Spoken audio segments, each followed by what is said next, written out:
Welcome to part 1 of topic 1, demand and supply.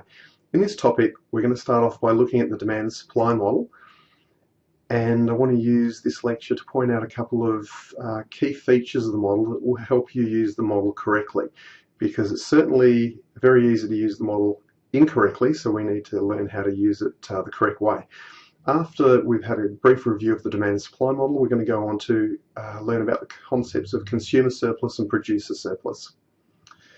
In terms of the relevance of demand and supply, it doesn't matter whether we're talking about oil markets, banana markets, or foreign exchange markets. All of these markets are driven by the forces of demand and supply, particularly the prices of these products.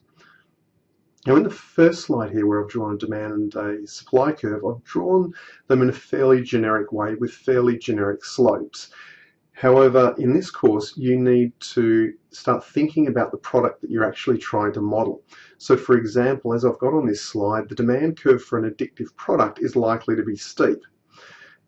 So, an addictive product such as cigarettes is likely to have a steep demand curve. That means if you increase the price of cigarettes, consumers won't cut back their consumption by very much at all, which to me seems very, very realistic. So there's no point in drawing a demand curve with a fairly neutral slope like the one on this slide. There's no point drawing it very flat. You need to draw a demand curve that is very steep if the market you're talking about is cigarettes. So start thinking about the slopes of the demand and supply curves of the products that you are modeling. In the next slide, a couple of important points. Most textbook treatments of the demand and supply model have the price at equilibrium. Now, that is perfectly sensible for highly competitive markets such as oil, agricultural products and foreign exchange. And with those markets, it's actually the market that sets the price. No one individual sets the price, the market sets the price. So it's perfectly reasonable that in those highly competitive markets, the price will move to equilibrium at the intersection of the demand and supply curves very, very quickly, such as P1. However, there's also a lot of markets out there where the price is not at equilibrium. And to motivate this line of thinking, let me give you an example. Let's just imagine that it is September next year and the AFL Grand Final is on. And the AFL Commission has released the tickets for sale to the AFL Grand Final at the Melbourne Cricket Ground, and they have all sold out. At that point, at which they've all sold out, if you could magically increase the capacity of the stadium by 10,000 additional seats and go into the marketplace and sell those seats at the same price that the existing seats were sold at, do you think you could sell those 10,000 seats? I think it would take probably 15 or 20 minutes to sell another 10,000 seats. There is that much excess demand in that particular market for AFL tickets. Now, if there is that much excess demand, it must mean with a vertical supply curve for these tickets, because the stadium has a fixed capacity, and a downward sloping demand curve, the price must be below equilibrium. So that is an example of a market where year after year after year there is excess demand, but the price can't get to the equilibrium level because the price is set by the supplier, and the supplier has decided to set the price well below equilibrium. So just be careful when you're modeling markets. Not all of these markets that we'll be dealing with have perfectly flexible prices which can move very, very quickly to the equilibrium level.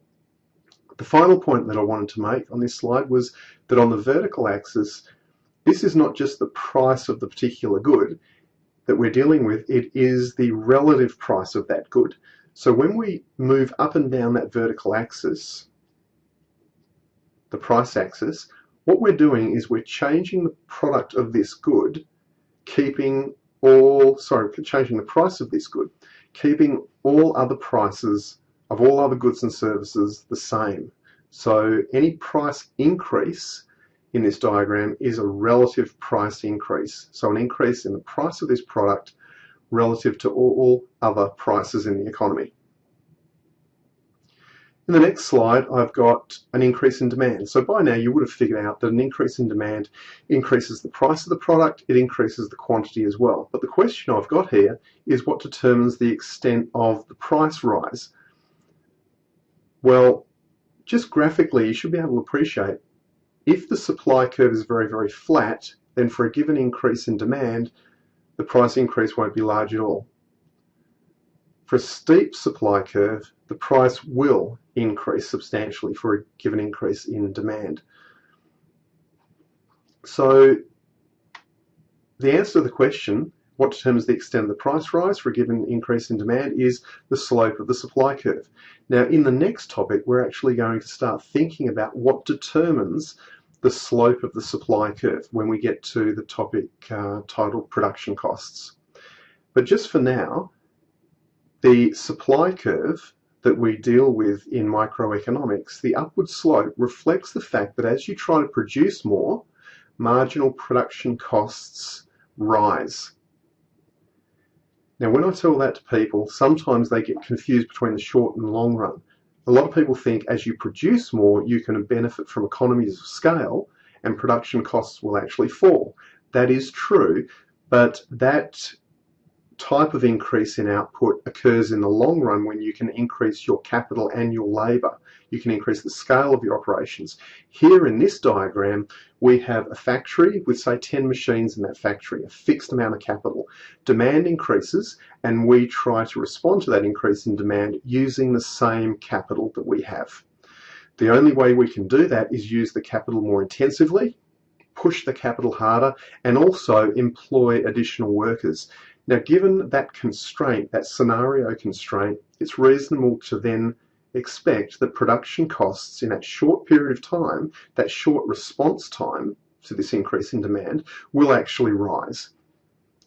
So each unit of output that we produce will cost us more to produce than the previous one, and that is the reason the supply curve slopes upwards. It reflects rising marginal production costs in the short run when you have a level of capital that is fixed. In terms of the next slide, consumer surplus, I want to motivate this topic of consumer surplus by asking you the following question. When was the last time you paid the absolute maximum you were willing to pay for anything? That is, the supplier of the good or the service squeezed the very last dollar out of you. I can't think of a single purchase that I've ever made, good or service, where I've paid the absolute maximum I was willing to pay. So let's motivate this concept of consumer surplus by considering the following demand curve. The supply curve is not really relevant in this diagram. I've just drawn it in to give me an equilibrium price. So let's assume you like pizza and the price of pizza is $10, and in a given week you eat 5 pizzas. And you eat pizzas Monday through to Friday and take the weekend off from all the fat and cholesterol. For the first pizza, the question then is, what would be the maximum amount of money you would be willing to pay for that pizza? Now, this is a hypothetical question. You don't have to pay this amount, but what would be the amount you'd be willing to pay? You actually pay $10 for this first pizza, but the way I've drawn it, you'd be willing to pay $18. So $18 is a measure of the utility or the enjoyment that you would get from that first pizza. You get $18 worth of enjoyment, but you only have to pay $10. So that difference of $8 between the $18 you'd be willing to pay and the $10 you actually pay is your consumer surplus on the first pizza that you consume on Monday. Now, with the second pizza, your maximum willingness to pay is $16. Why are you willing to pay less? Because the utility that you would get by eating a second pizza in the same week would actually decline. And you'd be willing to pay only $14 for the third pizza, because at this point you're kind of getting a little bit sick of pizza and you're probably craving some variety. So on the first unit we get consumer surplus of 8, on the second unit consumer surplus of 6, on the third unit consumer surplus of 4. So if you add up this triangle here, it's $20. So this triangle, which is below the demand curve and above the price line, that is our area of consumer surplus, and that area is equal to $20. So this consumer surplus of $8, you you received on the first unit of output here, that is a measure of the welfare you get by being able to buy something at a cheaper price than what you are actually willing to pay for it. So it's a measure of consumer welfare.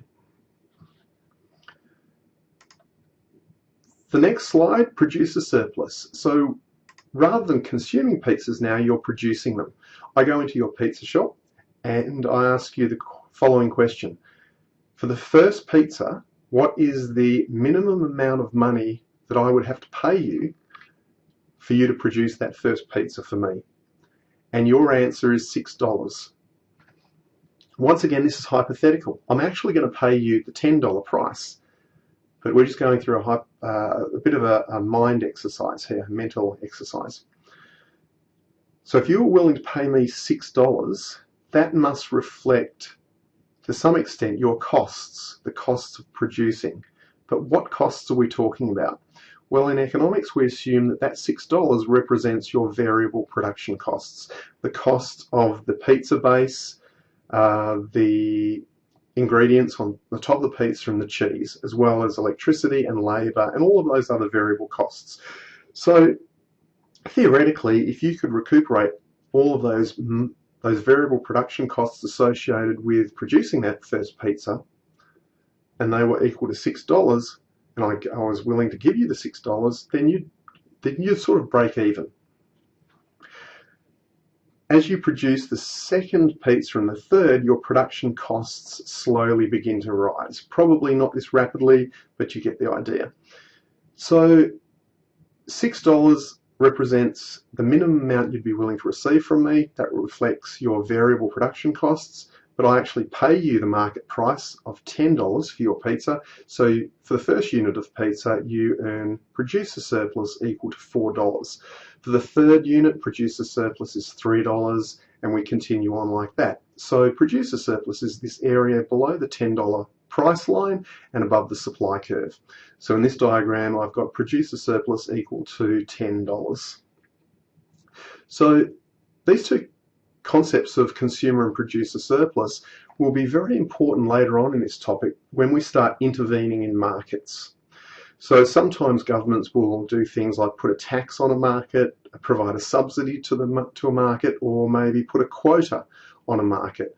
When we have those types of interventions, the concepts of consumer and producer surplus help us understand to what extent those interventions impact consumers and producers. And so that's why we need to understand what consumer and producer surplus is before we go any further.